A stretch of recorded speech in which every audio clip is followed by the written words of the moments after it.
In this video, we are going to continue our conversation on the difference between being a high school student and being in college. So we've already gone over the first 8 differences, and these were just the first 8 that came to my mind in the first 10 seconds of giving it a thought. There are probably hundreds of differences. These are just the top ones that came to my mind. So we're going to do 8 more. The first one being that late work is typically not accepted. Okay, I'm going to say that again. Typically, late work is not accepted. Okay, this is for many reasons. First, we want students to learn how to take accountability.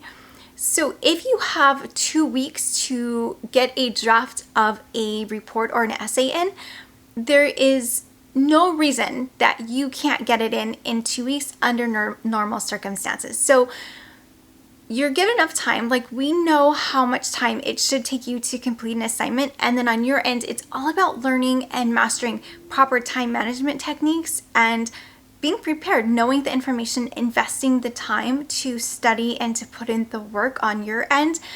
It's all your responsibility. Okay, so if you're for whatever reason not able to get your work done on time, most of the time it's because you're lacking or you don't put enough time and attention into those areas, into your time management, into just your prioritizing your schoolwork. So in general, we don't want students to get behind. If you get behind on one assignment and then the next week you're doing last week's assignment, you're not going to be focused on this week's assignment and you're going to push it aside. And then all of a sudden, again, you're going to have this giant snowball, and within a week, maybe 2 weeks, you're going to be so overwhelmed because you're going to be so lost that it's just going to create a terrible experience for you. We don't want that for you. It's just better that if you miss an assignment, to just move forward.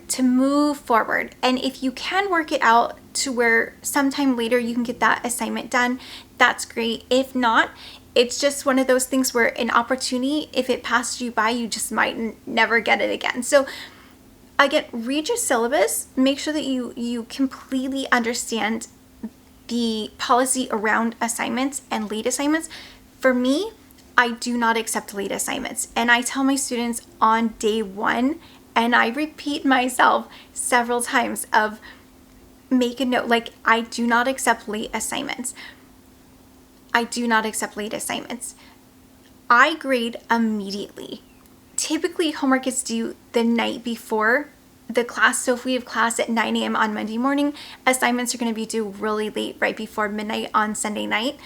And I will typically grade assignments the moment they're due so that I can get the feedback to the students as quickly as possible. If students are waiting around a week, 2 weeks, or longer to get feedback, it's really hard to continue on with their homework. Like, I don't ever want a student to continue making the same mistakes. I want to point out anything they could do better and allow them time to fix it before moving on. So I grade immediately, and once something's been graded and I grade everything at one time, there isn't enough time in any semester for me to go backwards and to start grading things that are now past due. It has the same effect on me when I have to go back and grade late assignments as it does when you're trying to go back and do late assignments. And it just causes everyone to get off schedule. So for a good reason, many professors will not accept late work. Also, if I don't grade the assignment before you show up for class at 9 a.m., it's typically because we're going to grade it in class. You're going to get all the answers. You might get to check your own paper. You might trade papers with a classmate and they might grade your paper and provide feedback for you. But regardless, your paper is going to be graded right away. And it's an issue of fairness that if the rest of the students did their assignment on time, it wouldn't be fair to give you the answers and then let you turn in the assignment late after you've been provided with the answers. So again, read the syllabus very carefully, but just know you can just expect in general that late work will not be accepted. Especially if you're one of my students, you will never get to turn in work late. Okay, so be timely with your assignments. Be very careful about not losing track of what assignments are due when, especially if you're trying to juggle multiple classes. It's really easy to get your calendar mixed up or to forget to write down the due date of an assignment or let it completely slip your mind. And that's a good way to get yourself in a whole lot of trouble. So just be really careful. Late assignments, typically not accepted. The next is the cost. The cost. If you're new to researching what it costs for a college education, you might be blown away at how much it costs for you to sit in that seat for that 90-minute session once or twice a week for 4 months. College is very expensive. It doesn't matter whether you go to a small community college in the middle of nowhere or if you go to a big prestigious school or a private school. It doesn't matter. Like, it's expensive no matter what avenue you go. So if you're lucky enough to get a scholarship or to get a grant or to come into some kind of program that covers any portion of your tuition, I really suggest that you at least try to figure out how much money you're not paying. And that will really help encourage you to be in your seat for every single class session. But just know, like, your education is no longer going to be free. So if you were a public school high schooler, your education was free. And by free, I mean free for you. Someone pays for everything, right? So your education was only not paid for by you, but it was paid for by taxpayers and the city government, or maybe your municipality, or wherever it is that you are. Like, someone paid for your education. Now, typically, once you become a college student, typically that burden falls on you. If you have very, very nice parents, they might help you out, or they might take care of your tuition, or maybe even if you get loans, they might even pay the interest on your loan until you graduate. But typically, you're going to be paying for your education. There are many instances where undergraduates can get scholarships to cover their costs, but that is not in every instance. I can promise you, like, education is not cheap. So just know that going in, even if you don't have to pay for it, just know that someone is paying for it, and that you want to be respectful and responsible with their money. So if you're planning to not go to class and to try to just skate by as effortlessly as possible, just know, like, the opportunity that you're wasting if you don't take your education and just use it to the maximum extent that you can. Okay, so just know your education is going to be very expensive. Whether you pay for it or not, it costs a lot. It costs a lot. The next one is supplies. I know this isn't true for every high school everywhere, but a lot of high schools provide the supplies for the students. They'll provide the textbooks, and you can either just pick them up when you get to that particular subject in your day, or you can take your textbook home and you just have to return it at the end of the semester or at the end of the year. That is no longer the case. We don't have like pencil cups anymore where you can just go and grab a communal pencil or sheets of paper.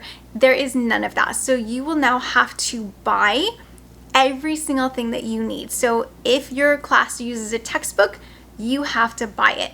If you need pencils to write with, and you will, or ink pens, you have to buy it. You will need paper and notebooks and binders and highlighters, and you will have to buy all of that. So don't show up on the first date with nothing in your hands. You will need your backpack, you'll need papers and pencils, you'll need all of your supplies. If you don't know what to bring, there will be a video, and you can always check your syllabus to try to figure out what you need. But a lot of professors just assume that you know what to bring to class. Like, we assume you know how to take notes and that you know how to have a pencil and a paper and a notebook and a binder, and to be organized, to have divider tabs so that you can separate all the different things that we're going to be learning. A lot of us, like, we just assume you know how to do this. We assume you've been doing it for the last 12 years of your educational life.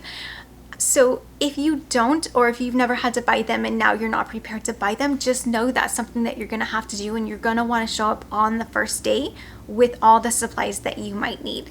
You definitely don't want to feel embarrassed or to be put on the spot, even accidentally, if the professor asks everyone to take out their notebook and to write something down and you don't have a notebook and you don't have a pen and you're looking around, and it's a really embarrassing situation when you have to like raise your hand and be like, I'm sorry, like I don't have any paper, like I didn't bring a pen, and like then the lecture has to stop and everyone has to then try to collectively find some supplies for you to use. So try not to put yourself in that position. Just know you'll have to provide your own supplies.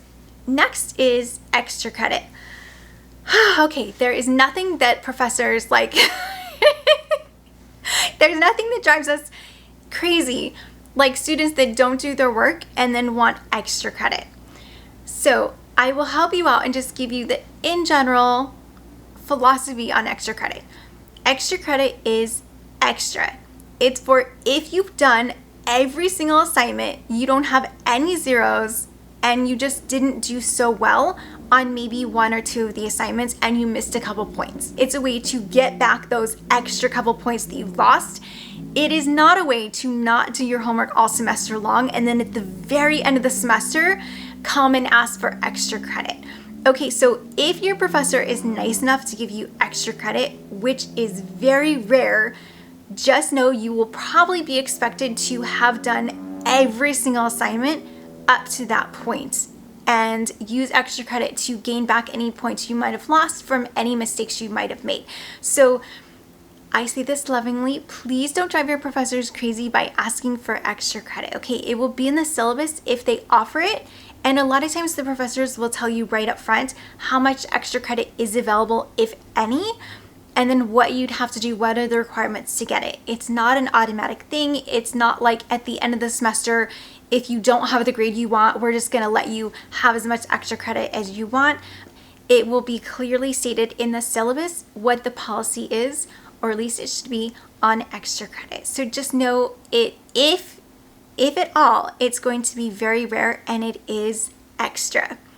Okay, so maybe just don't plan for getting any extra credit and just know you need to do your very best work the very first time around on every assignment, and you need to complete every single assignment. And then you won't have any need for extra credit because you are brilliant and you're not going to be losing a whole lot of points. All right, that's extra credit. Plagiarism. Oh, plagiarism. Okay. I know as high schoolers and successful high schoolers, you know about plagiarism and you know not to do it. You know that it's wrong and bad and you'll get in a whole lot of trouble. But if it happens in a college setting, the stakes are raised by about 100. If you get caught plagiarizing, which at least me and all of the colleagues I know, we run every single assignment through an online database that checks for plagiarism. Every single assignment. It doesn't matter how small the assignment, it doesn't matter if it's worth 1 point, it doesn't matter if it's worth 0 points. If you turn it in and it's part of your work for this semester, it's likely going to be checked against a plagiarism checker. If you cheat, if you glance over at your neighbor and you write your neighbor's answer down, you've plagiarized. If you don't properly credit a source, you plagiarized. There's a whole lot of plagiarism. There's a whole playlist. I have a whole entire playlist on just plagiarism if you need a little bit of help in that area. But just know, if you plagiarize, like I don't even want to say like if you get caught, like if you plagiarize, you will get caught.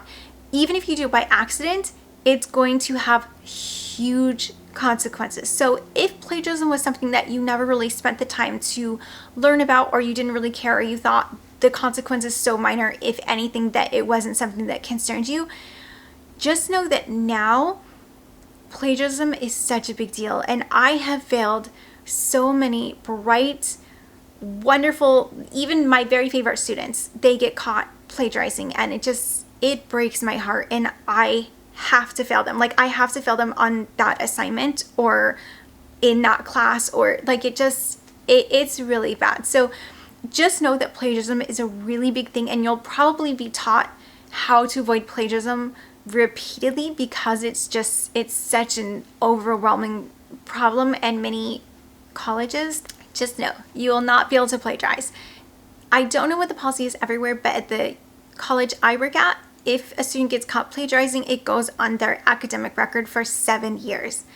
7 years. That's as long as the IRS holds tax documents, and that's as long as they're able to go back and say you owe me money.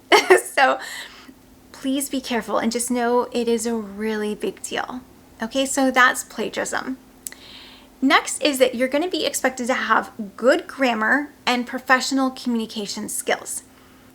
If you're used to sending emails that are like texts and they're short and the first letters are not capitalized and there's no punctuation and it's not professional, you don't have a salutation, you don't clearly state your message and then have a designated ending, you're not going to do well. Okay, so it's really important that you practice your proper grammar skills. We want to use full, complete sentences that are grammatically correct, and we want to be professional in all communications.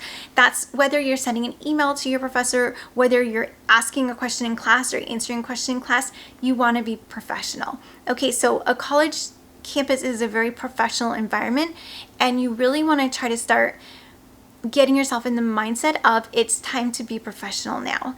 Okay, so treat your professors like it is a professional relationship and you'll do really great. But just know grammar, really important. Okay, really, really important. A lot of your communication will be done via email, and you need to be very careful with the way you're sending your emails. Okay, you don't want to get off on the wrong foot because you're sending emails improperly. Okay, so good grammar, professional communication, and your professor will love you for it. All right, we are almost done. The next one is going to be your textbooks. Textbooks are really expensive. Really expensive.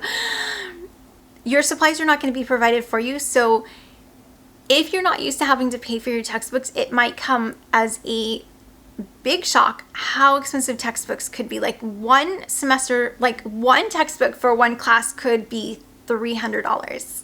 Sometimes you'll get lucky and there'll be a smaller one or it'll be cheaper, and sometimes the little tiny ones are really expensive and you're like, oh my gosh, $400, it's like this big.